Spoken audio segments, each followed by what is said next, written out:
अस्सलाम वालेकुम dear student, मैं हूं आपका मेंटर जहीर अख्तर और आज हम शुरू करने जा रहे हैं एक्सरसाइज 1.2 9 क्लास चैप्टर 1 की एक्सरसाइज 1.2 आज हम करेंगे। एक्सरसाइज 1.2 को करने से पहले हम कुछ डेफिनेशंस है, टाइप ऑफ मैट्रिक्स है, उसको हम पहले डिस्कस करेंगे वन बाय वन और फिर हम एक्सरसाइज को सॉल्व आउट करेंगे। तो पहले हमारे पास है जी टाइप ऑफ मैट्रिक्स में row matrix, column matrix, rectangular matrix, square matrix, null matrix, diagonal matrix, scalar matrix, identity matrix. यहाँ पे हमारे पास नेगेटिव ऑफ मैट्रिक्स भी है और transpose of matrix. Further transpose of matrix में सिमेट्रिक आता है और स्क्यू सिमेट्रिक आता है जी। फर्स्ट डेफिनेशन है हमारे पास रो मैट्रिक्स। रो मैट्रिक्स क्या होता है कि जब हमारे पास एक मैट्रिक्स है, हमने रो की डेफिनेशन पढ़ी थी, the horizontal arrangement of number is called row. अब रो मैट्रिक्स में ये कि अगर मैट्रिक्स के अंदर हमारे पास सिर्फ और सिर्फ एक रो है, क्या है, सिर्फ एक रो है, तो हम क्या उसको बोलेंगे row matrix. A matrix which है only one row is called row matrix. और नेक्स्ट है हमारे पास कॉलम मैट्रिक्स। रो मैट्रिक्स इसका ऑर्डर क्या है 1/3। अब मैं एक और रो लिख लेता हूं 1 2 3 4 5। अब इसका ऑर्डर क्या है 1/5। इसके अंदर कॉलम मैटर नहीं करता कि how many column, just matter row, only one row, then we call row matrix. Column matrix ये नंबर 1, नंबर 2 है हमारे पास कॉलम मैट्रिक्स। कॉलम मैट्रिक्स ऐसा मैट्रिक्स जिसके अंदर सिर्फ और सिर्फ एक कॉलम हो, रो है चाहे जितनी मर्जी हो, कॉलम एक होना चाहिए। तो इसका ऑर्डर क्या है 3/1। इसका ऑर्डर क्या है 3/1। Only one column 3 rows, then this is called column matrix. Column matrix, the matrix which have only one column is called column matrix. तो ये हमारे पास column matrix की डेफिनेशन है। डेफिनेशन बुक के अंदर 1 by 1 लिखी है। उसके बाद रेक्टेंगुलर मैट्रिक्स है। रेक्टेंगुलर मैट्रिक्स ऐसा मैट्रिक्स जिसके अंदर रो और कॉलम आपस में इक्वल ना हो। रेक्टेंगुलर मैट्रिक्स रो और कॉलम आपस में इक्वल ना हो तो वो हमारे पास क्या होता है, रेक्टेंगुलर मैट्रिक्स होता है। अब इसमें अगर हम देखें रो कितनी है, रो 2 है और कॉलम कितने हैं 3 हैं, तो 2 नॉट इक्वल टू 3। तो रो और कॉलम जब इक्वल नहीं होगी तो उसको हम क्या बोलेंगे, रेक्टेंगुलर मैट्रिक्स बोलेंगे। और जब रो और कॉलम आपस में बराबर होंगे, ये 3 वाली डेफिनेशन, जब रो और कॉलम आपस में बराबर होंगे 2 3 4 5, जब रो और कॉलम आपस में बराबर होंगे 2 rows 2 column, तो उसको हम क्या बोलेंगे, स्क्वायर मैट्रिक्स। उसको हम क्या बोलेंगे, square matrix.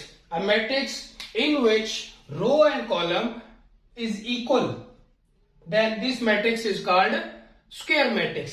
If row and column are not equal, then this matrix is called rectangular matrix. Next है हमारे पास नल और जीरो वेक्टर। नल वेक्टर क्या होता है, ऐसा वेक्टर जिसमें सारी की सारी एंट्रीज क्या हो, 0 0 हो, तो उसको हम क्या बोलेंगे, नल मैट्रिक्स और जीरो मैट्रिक्स। उसके बाद हमारे पास डायगोनल मैट्रिक्स। डायगोनल मैट्रिक्स एक ऐसा मैट्रिक्स है जिसमें डायगोनल की एंट्रीज में कम से कम एक वैल्यू नॉन जीरो हो और नॉन डायगोनल एंट्रीज क्या हो, 0 हो। तो इसकी डेफिनेशन यहां पे लिखी है, मैं एक बार पढ़ देता हूं डायगोनल मैट्रिक्स की कि हमारे पास क्या होता है diagonal matrix. A square matrix is called diagonal matrix if at least any one of the entries of its diagonal is not 0 and non-diagonal entries are 0। जितनी भी नॉन डायगोनल एंट्रीज होती हैं वो 0 हो। जैसे कि मैं लिखता हूं जी, ये हमारे पास 1 0 0 0, ये हमारा डायगोनल है, इधर मैं 2 कर देता हूं, ये हमारा डायगोनल है, इसमें एक वैल्यू नॉन जीरो है, ये भी नॉन जीरो हो सकती है, ठीक है। कम से मुराद है कि कम से कम एक और ज्यादा से ज्यादा सारी भी हो सकती है कि वो नॉन जीरो हो। एक और एग्जांपल ले लेते हैं। ये हमारे पास कौन सी डेफिनेशन थी, 6 वाली, 1 2 3 4 5 6 पे थी जी। तो एक और ले लेते हैं 2 0 0 0 0 0 0 0 3। अब ये भी हमारे पास क्या है, डायगोनल मैट्रिक्स है।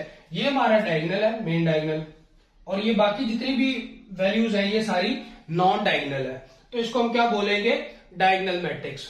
उसके बाद हमारे पास है स्केलर मैट्रिक्स। स्केलर 7 पे है। स्केलर मैट्रिक्स में क्या है हमारे पास कि हमारे पास डायगोनल की एंट्रीज क्या हो, सारी की सारी एक जैसी हो, के 0 0 0 के 0 0 0 के। अब के इधर इस पूरे डायगोनल के अंदर हर जगह पे के आ रहे हैं। मैं इधर 2 भी लिख सकता हूं, 2 2 0 0 0 0 0 0। तो ये क्या है हमारे पास, इसको हम बोलेंगे स्केलर मैट्रिक्स। ऐसा मैट्रिक्स जिसके अंदर डायगोनल की एंट्रीज क्या हो, सारी एक जैसी हो, तो उसको हम क्या बोलेंगे, स्केलर मैट्रिक्स। और अगर सारी की सारी एंट्रीज 1 1 हो, सारी की सारी एंट्रीज 1 1 हो, तो उसको हम क्या बोलेंगे, उसको आइडेंटिटी मैट्रिक्स या यूनिट मैट्रिक्स बोलेंगे। ये वाली डेफिनेशन 8 पे जो लिखी हुई है। तो अगर एंट्रीज क्या हो, एक जैसी हो सारी की सारी, 7 हो सकता है, इधर 2 हो सकता है, कुछ भी हो सकता है, लेकिन क्या है, एक जैसी होनी चाहिए। इधर 7 है तो इधर सब में 7 हो, तो वो स्केलर मैट्रिक्स होगा। लेकिन अगर सब के अंदर 1 1 हो, तो उसको हम आइडेंटिटी मैट्रिक्स बोलते हैं, यानी यूनिट मैट्रिक्स या आइडेंटिटी मैट्रिक्स। उर्दू में इसको वादानी कॉलम बोलते हैं जी। तो ये हमारे पास क्या है, आइडेंटिटी मैट्रिक्स। नेक्स्ट है हमारे पास, अच्छा एक में यहां पे स्किप कर गया, negative of matrix. Negative of matrix ये है कि अगर हमें कोई मैट्रिक्स दिया हुआ है 1 2 3 -5, इसमें मैं -3 कर दिया है। अब नेगेटिव ऑफ मैट्रिक्स ये कि अगर आप इसका मनफी कॉलम ले लें, यानी नेगेटिव मैट्रिक्स ले लें, ए को माइनस से मल्टीप्लाई कर दें, तो ये जो माइनस से मल्टीप्लाई किया है, ये माइनस इसकी सारी एंट्री इसके साथ मल्टीप्लाई होगा। ये -2 आ गया, ये माइनस था प्लस हो गया, ये माइनस था ये प्लस हो गया, और ये प्लस है तो ये माइनस हो जाएगा। तो ये हमारे पास क्या आ गया, नेगेटिव ऑफ मैट्रिक्स। अब हम चलते हैं नेक्स्ट की जानब, ट्रांसपोज ऑफ मैट्रिक्स की तरफ। तो ट्रांसपोज ऑफ मैट्रिक्स क्या होता है, ट्रांसपोज ऑफ मैट्रिक्स है row interchange, row to column. Transpose of matrix है हमारे पास interchange, row to column, column to row. जब हम रो और कॉलम को आपस में इंटरचेंज कर देते हैं, शफल कर देते हैं, तो वो हमारे पास क्या आ जाता है, उस मैट्रिक्स का ट्रांसपोज आ जाता है। एग्जांपल ले लेते हैं इसके अंदर। एग्जांपल है हमारे पास ट्रांसपोज की जी, ट्रांसपोज है हमारे पास A is equal to 1 2 3 4। Transpose के लिए जिस मैट्रिक्स का आप ट्रांसपोज ले रहे हैं उसके ऊपर टी लगाना है। ट्रांसपोज के लिए टी लगाना है आपने जी, टी ट्रांसपोज। अब इसमें यह कि पहली रो जो है उसको पहला कॉलम बना देंगे, और सेकंड रो जो है उसको सेकंड कॉलम बना देंगे। तो हमारे पास क्या आ गया, फर्स्ट रो फर्स्ट कॉलम बन गई, सेकंड रो सेकंड कॉलम बन गया। तो ये हमारे पास क्या आ गया, ट्रांसपोज ऑफ मैट्रिक्स आ गया जी। तो ट्रांसपोज मैंने बताया था कि रो को कॉलम और कॉलम को रो बनाना है। तो आप यहाँ पे देख सकते हैं कि जो पहली रो है वो पहला कॉलम बन गया, दूसरी रो है वो दूसरा कॉलम बन गया। रो कॉलम में चेंज होगी। अब कॉलम को देख ले, 1 3 था तो वो पहला कॉलम था वो पहली रो बन गई, जो दूसरा कॉलम था वो दूसरी रो बन गई। तो इसको बोलते हैं ट्रांसपोज ऑफ मैट्रिक्स। सिंपली रो को कॉलम में और कॉलम को रो में जब चेंज कर देते हैं तो वो हमारे पास क्या आ जाता है, ट्रांसपोज ऑफ मैट्रिक्स आ जाता है। नेक्स्ट इसकी फर्दर 2 टाइप है, सिमेट्रिक और स्क्यू सिमेट्रिक, उनको देखते हैं।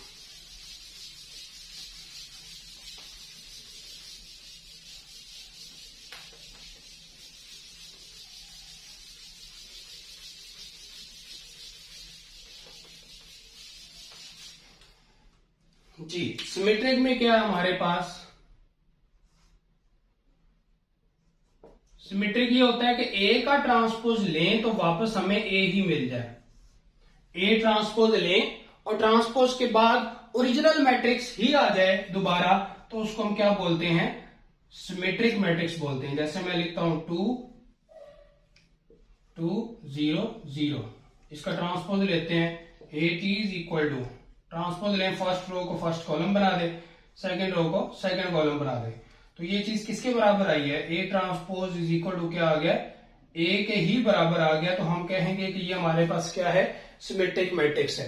ए का ट्रांसपोज ए के बराबर आ जाए तो वो हमारे पास क्या है, सिमेट्रिक मैट्रिक्स है। अब नेक्स्ट है हमारे पास स्क्यू सिमेट्रिक। स्क्यू सिमेट्रिक में ये होता है कि ए का ट्रांसपोज लें और -a के बराबर है। ए का ट्रांसपोज ए के बराबर है तो सिमेट्रिक, ए का ट्रांसपोज माइनस ए के बराबर आए तो वो स्क्यू सिमेट्रिक। जी अब क्या होगा हमारे पास, इसकी एग्जांपल ले लेते हैं। एग्जांपल है जी ए इज इक्वल टू 0 -2 2 0। जी एग्जांपल है, इसका ट्रांसपोज लें जी। ट्रांसपोज लिया तो पहली रो को पहला कॉलम बना दिया और दूसरी रो को दूसरा कॉलम बना दिया। अब अभी हमने लास्ट डेफिनेशन जो हमने पढ़ी थी नेगेटिव ऑफ मैट्रिक्स। अब हम क्या करेंगे, नेगेटिव ऑफ मैट्रिक्स लेंगे, यानी कि माइनस से मल्टीप्लाई करेंगे जी। तो माइनस बाहर भी लिखेंगे और माइनस से अंदर मल्टीप्लाई भी करेंगे। अंदर मल्टीप्लाई करेंगे जीरो को तो कोई इफेक्ट नहीं होगा, इससे मल्टीप्लाई होगा तो -2, इससे मल्टीप्लाई होगा तो ये माइनस माइनस प्लस हो जाएगा। अगेन जीरो को कोई इफेक्ट नहीं होगा जी। तो 0 -2, जब माइनस से मल्टीप्लाई किया 0 -2 2 0, तो ये हमारे पास क्या आ गया, ये पूरा किसके बराबर है, ये पूरा ए के बराबर है। तो हम लिख सकते हैं A transpose is equal to minus into A. तो ये हमारे पास क्या आ गया, स्क्यू सिमेट्रिक आ गया।